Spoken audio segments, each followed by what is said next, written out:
Want to be my friend? Connect or not to connect? The modern friendship question, want to be my online friend? I bet you think it is harmless who you follow online. That old high school acquaintance, that funny meme account, or even that sexy model who does nothing all day long except take photos of herself. But you would be kidding yourself and setting yourself up for a setback if you believe this.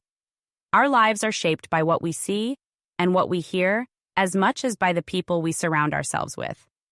We believe we are responsible for our actions but not our thoughts. Yet our thoughts are shaped daily by the content we consume. Want to change your thoughts? Change the content you take in. Be mindful of what you listen to and what you look at.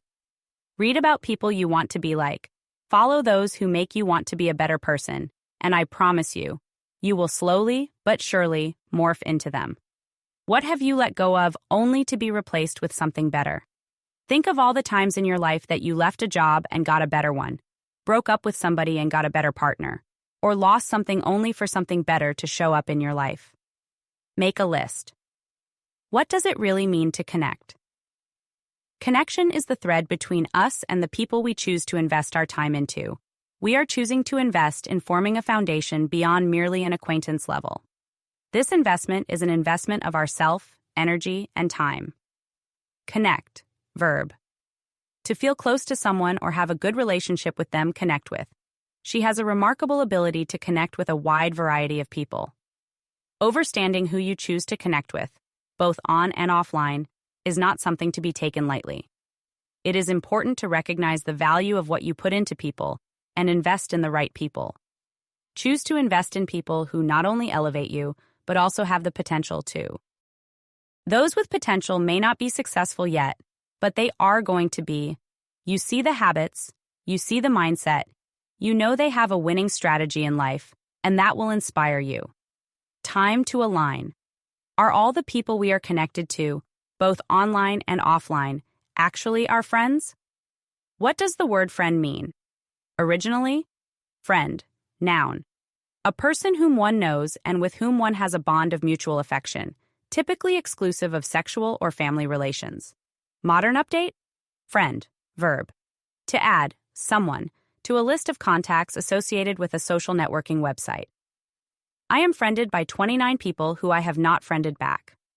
Old English friend, one attached to another by feelings of personal regard and preference. From preont. Loving, present participle form of root, presau. To love. It is to love. A friend is a deep connection of love and understanding. Distortion of this term in our modern society has taken something from us.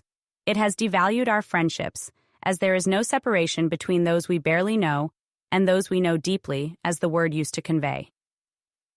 What does acquaintance mean?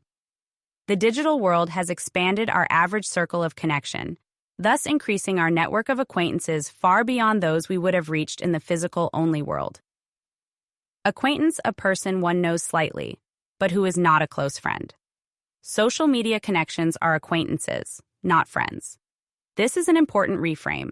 Friendship is much deeper and provides a special love between two people, which is why it is such a rewarding feeling for both involved when you have a best friend.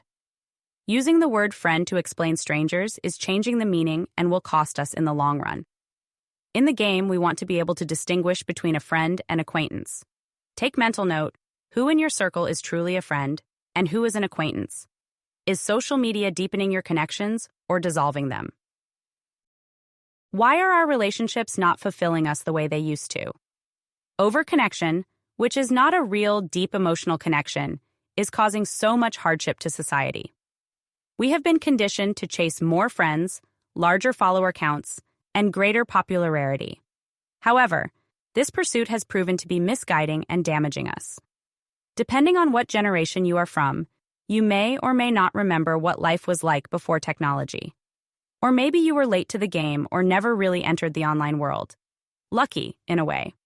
As someone who is really online, let me tell you it has eroded my relationships.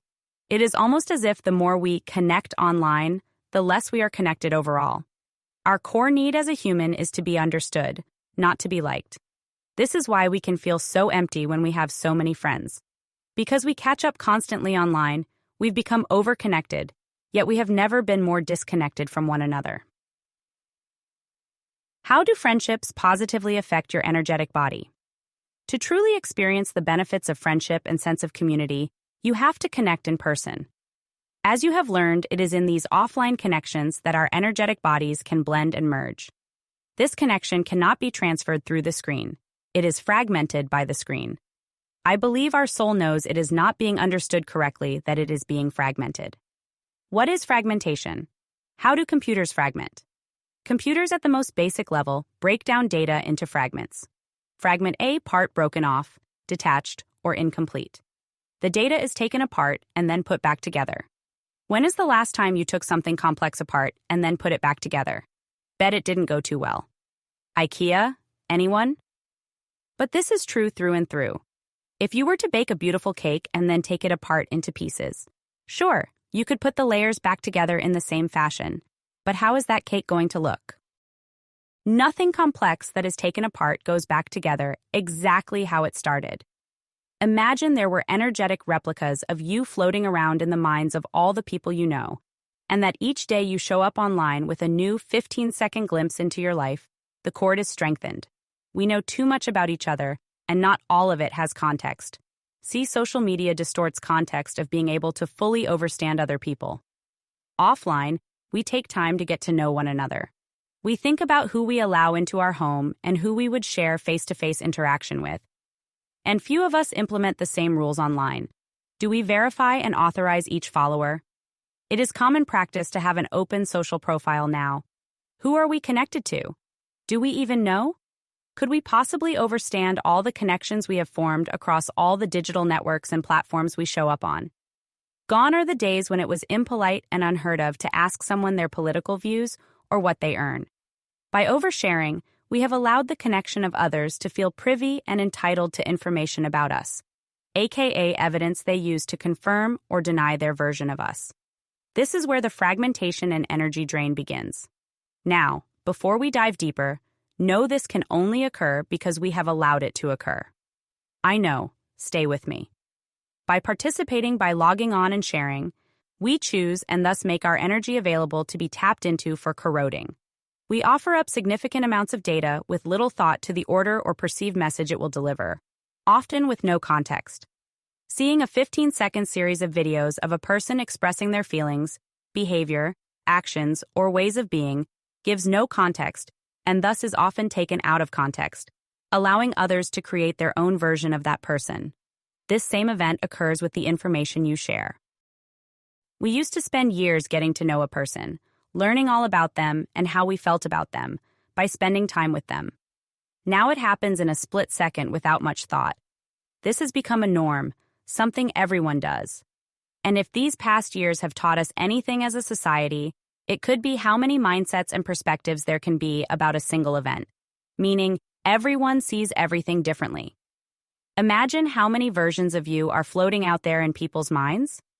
Does that mean they would not have come to that conclusion if they spent time with you in person? Of course that is possible, and often not the case.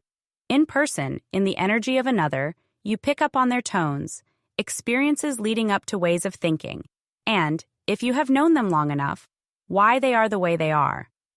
When we spend time in person with one another, we heal each other. We can feel each other's energy. This is completely void when communicating online, which is a huge contribution to the cause of why the divide has been so possible. In person, we feel when someone is being sincere. And our feedback response systems would allow us to feel empathy, as our souls can pick up on soul resonance, and the truth feels different. You cannot feel through the screen, at least your energetic body cannot. And for that reason, it is much easier to confirm one's opinion online and never really change it. The logical mind can pick up confirmation of all you see to confirm the belief you already have, but feeling the emotions deep enough to change a limiting belief or hard way of thinking is difficult because we process online data more to the brain than to the mind. Lesson complete. Continue to the next lesson.